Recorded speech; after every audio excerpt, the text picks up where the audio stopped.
Dead on arrival naman sa ospital ang isang menor de edad na lalaki matapos pagsasaksakin na ng hindi pa kilalang suspect sa lungsod ng Navotas. Habang malubhang nasugatan naman isa pang lalaking tumulong lamang sa biktima, si Edison Domingo sa balita.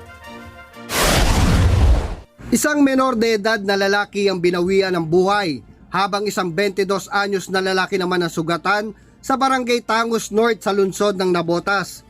Base sa inisyal na investigasyon ng pulisya, habang dumaraan ang biktimang si Ramondo Inog, 23 anyos, ay nakita niyang sinasaksak ang isang lalaking menor de edad sa iba't ibang bahagi ng katawan. Dahil dito, agad niyang tinulungan ito, subalit maging siya ay sinaksak sa likuran ng mga suspect na pawang menor de edad din.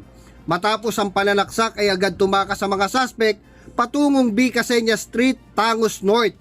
Samantalang naisugod pa sa ospital ang dalawang biktima pero idiniklara ng dead on arrival ang menor de edad na biktima habang si Doinog ay isinilali naman sa operasyon.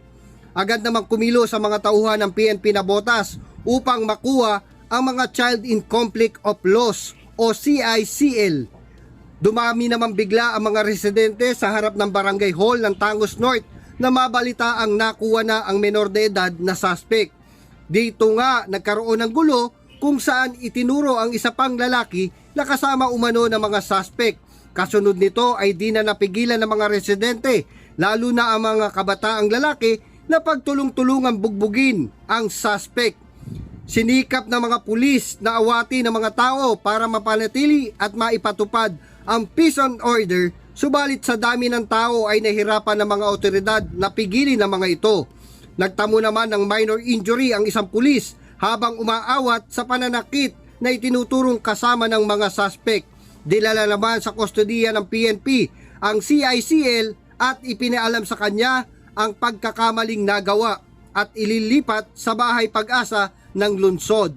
Para sa mata ng Agila, Edison Domingo Jr., matatag, matapang, matapat. Nagkaroon naman ng sunog sa isang